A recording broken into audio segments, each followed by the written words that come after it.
You may think this is extreme composting.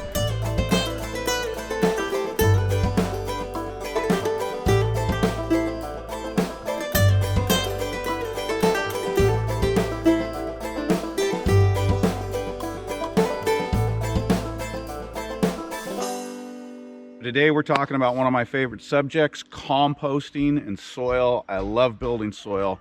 I love making compost, and I love making good use of any of the organic matter we have on the farm here at Riverbend. And a couple days ago, we processed and put in the freezer about 150 chickens. And that was a great, fun day. Got a lot of work done, put up almost 800 pounds of meat in the freezer. But that does leave us with a mess and a challenge, because we've got a lot of leftovers, a lot of offal, a lot of blood and guts and feathers that we got to deal with. Composting meat and composting animals, to some people, is a controversial subject, and people say you can't do it, you shouldn't do it. I got to tell you, that's just not true. You can do it. Nature does it every day. Humans have been doing it for thousands of years, and it's a great addition to your compost. But there are some challenges, and there are some things you need to do it well and to make it safe. So we're gonna go through that today. And a little bit of warning though here real quick. There are blood and guts up close in this video. So you're gonna see parts of dead animals. If you've got a sensitivity to that, or your kids have a sensitivity to that, you might wanna skip out on this video today.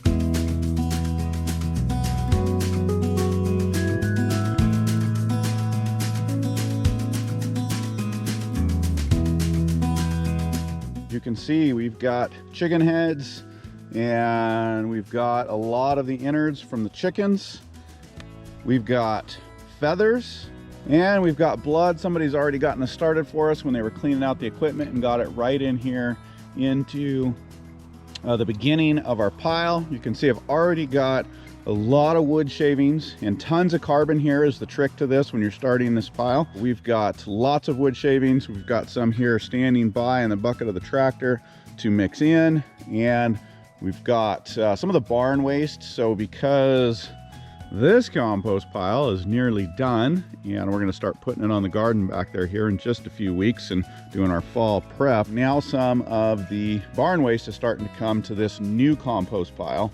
And we've got a whole lot of garden waste. So all of these are great elements for starting a compost pile and for dealing with all of this waste in a clean, non-stinky way that actually is going to put this back into the soil and help you build compost. That is exactly how this pile got started 1 year ago, is with all the materials that you see here. If you've watched any of my composting videos, or pretty much any composting videos, you're going to know that compost, in very general terms, is made up of what we call browns, which is all your carbon type material, which what we have here is the wood shavings, and then also the greens, which is your nitrogen rich material, which often is the garden waste here that we have. Those are great greens. This barn waste here, which is wood shavings with a ton of manure and urine in it, that's also a good green. And then of course today we have all of these leftovers from the butchering process, which would also be considered greens going into that category. I'm going to build it just like I would build any other compost pile, except that I'm going to go carbon rich. So we're going to add more browns in it to get this thing going in the beginning. What that's going to do is basically mask the smell of this and discourage the animals from getting into it. The dogs, cats, chickens, mountain lions, bears, we've got it all here, but they're not going to get into this pile even with all these blood and guts. We've got a pile, a good solid pile of shavings going. Somebody already came and dumped the blood in here, so I'm going to actually just mix this up. I want to get it spread out and into our pile. You've heard me talk before about ratios, right? The ratios of your greens and browns. And when you want to get a pile going fast, it's really important to get those just right. Our goal here, while we do want to get some of this stuff broken down pretty quick, is to get it done in a way that doesn't end up stinky and smelly and rotten. We want to get the compost process going right away but without ending up with a rotting mess that stinks and that the animals are getting into and that nobody wants to come near. So I'm gonna just take a minute, mix in some of these greens, some of this manure into the shavings. This is still very carbon rich. It's very, very just high in wood shavings, but this actually mixed in is gonna help give it an even better start. But I do wanna water this. This looks kind of wet right now, but it really doesn't have very much water in it because these wood shavings are so dry. We're gonna definitely be adding water as we go along.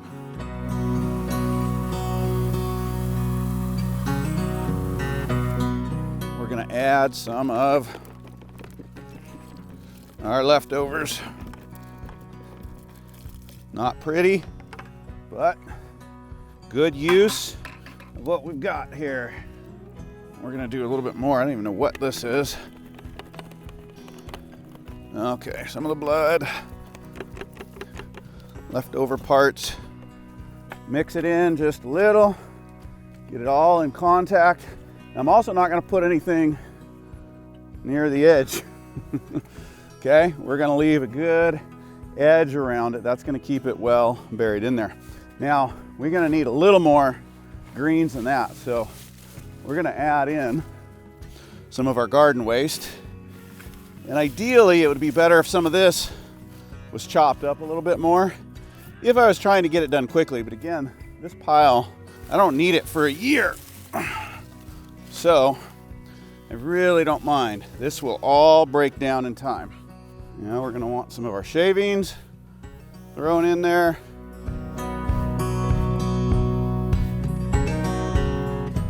More water.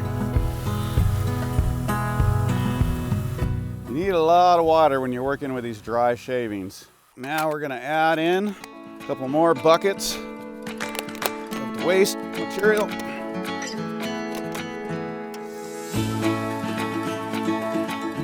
I want to spread this out a little bit. Pretty gross, I know, to mess with, but part of life, part of the cycle of life, what we deal with here on the homestead. But the more surface area you have in contact, the faster things are going to decompose. We get some more plants here. Honestly, a lot of the offal type stuff, the animals aren't even that interested in it. See the dog there, he's not even coming to look at this. They don't really want all the guts. But it will get smelly if you don't do it right, and they will get curious. So we're just gonna make sure we're not giving them a reason to dig into here. Some more carbon here.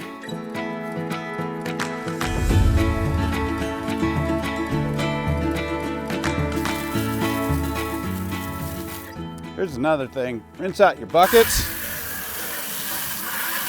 real well and add that water in there. You gotta dump it somewhere.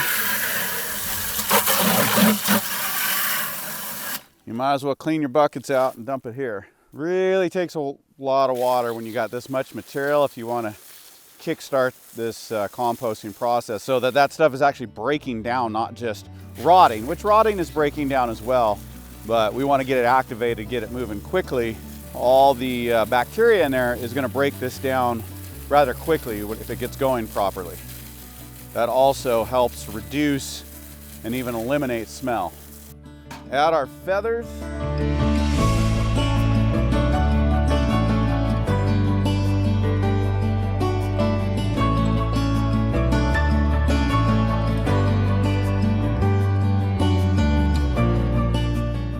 Another nice thing about all this type stuff, you really were concerned about the animals getting into it. You can put this all around the edges, just hard to dig through.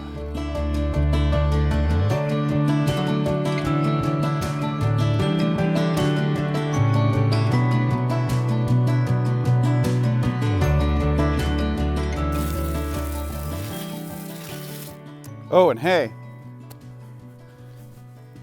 it doesn't hurt to add in a little existing compost. This is going to help the whole process out.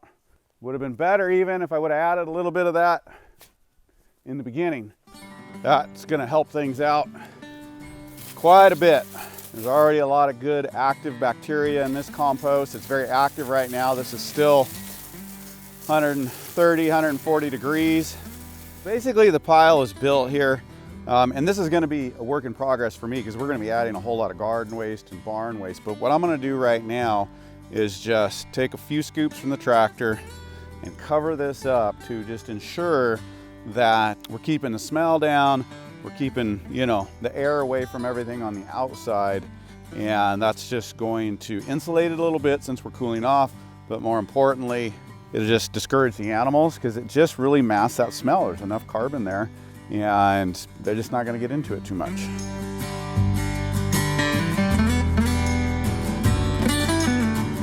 We've got us a compost pile. That stuff's going to start heating up. If I've done my job well, then in about 4 days, this will be up at least over 100 degrees, hopefully up closer to 140 degrees, and well on its way to breaking down. Well, it's really cooling off here. We're getting into the 30s every morning. I've just finished the barn chores. Hey, sheepies. Hello, sheepies. How you doing? Piggy piggies. Here's our new coonies. We love these guys. Hello, mama. Hello, mama. How you doing? Good girl. Hello. Mr. Biggins there hogging up the food. Chores are done. And let's go check out this compost pile. It's been about a week. I was going to check it in 4 days. You know how it goes. It gets busy. And that's fine. Everything's probably working out there. But let's go check the temperature, see how it's coming along. All right, here we've got our garden waste is all slowly piling up and coming in. And this is going to get added to the main pile. But we're going to get through this process here so we can check on it and make sure that all of this offal is decomposed. Now, we also clean out the barn every day, so that's also getting added to the pile. But other than that, we haven't touched this pile. We haven't done anything. We haven't dug into it. We haven't mixed it up. This has been sitting here for a week. No animals are into it. Nobody's messing with it. It doesn't smell. And what do we have here? Okay. We are looking at almost 130 degrees, if you can see that. That is coming along. I would like to see it just a little warmer than that to be ideal, but it's working. It's breaking down. It's still been warming up in the days. We're getting into high 40s, mostly 30s at night, 50s, 60s during the day. There's still flies out. Flies haven't been a big problem. Our property's all open here, and any critter can come in. The dogs roam freely, and we've just had no problem. And with this pile, it's doing just fine just because of the way I built it.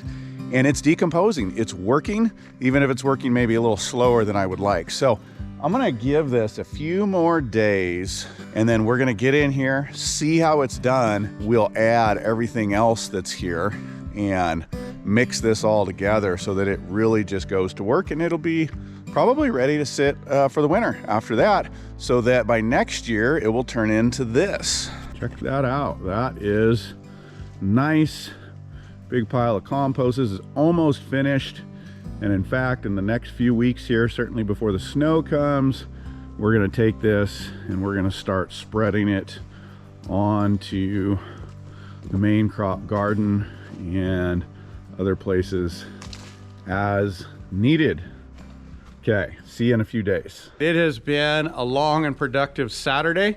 It's almost 2 weeks since we started the compost pile.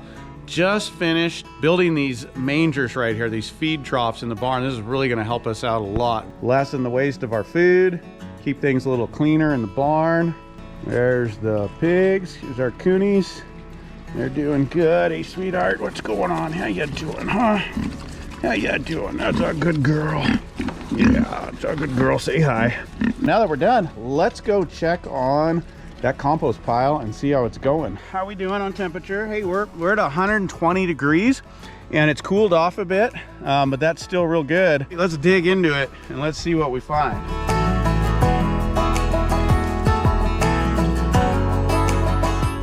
You can see there's some decomposition. I'm not smelling anything. It's hot down in there. It's good and warm. And there's still, so it's not completely broken down yet. I'm still seeing some of the blood and some of the parts. So that's okay. don't know if you can see it, it's steaming though. It's working real well. Things are breaking down. Now, if I'd have built this really, really well, everything would be completely decomposed. But I'm kind of taking the slow, lazy method. I don't want to turn it every day or every other day. You can do this, it works, and you don't have to have problems with predators or anything. You just got to build it right. So what I'm going to do now is just go ahead and take the garden waste, pile it in, kind of push all this manure up on it, and then we're just going to keep adding to it through the fall. And maybe before winter once, we'll turn it, and then we're just going to let it sit until next spring, and then we'll recharge it.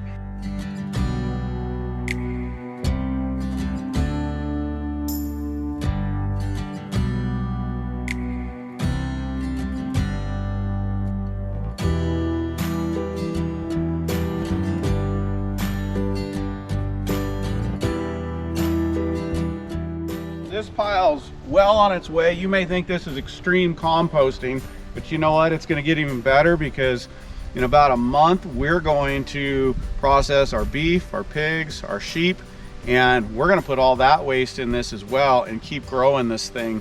And this is just going to be a fantastic compost pile and a fantastic way to use all of the waste on our farm. If you want something a little bit more tame, check out my video on composting, where I teach you how to very simply and straightforwardly make consistently good compost in your backyard.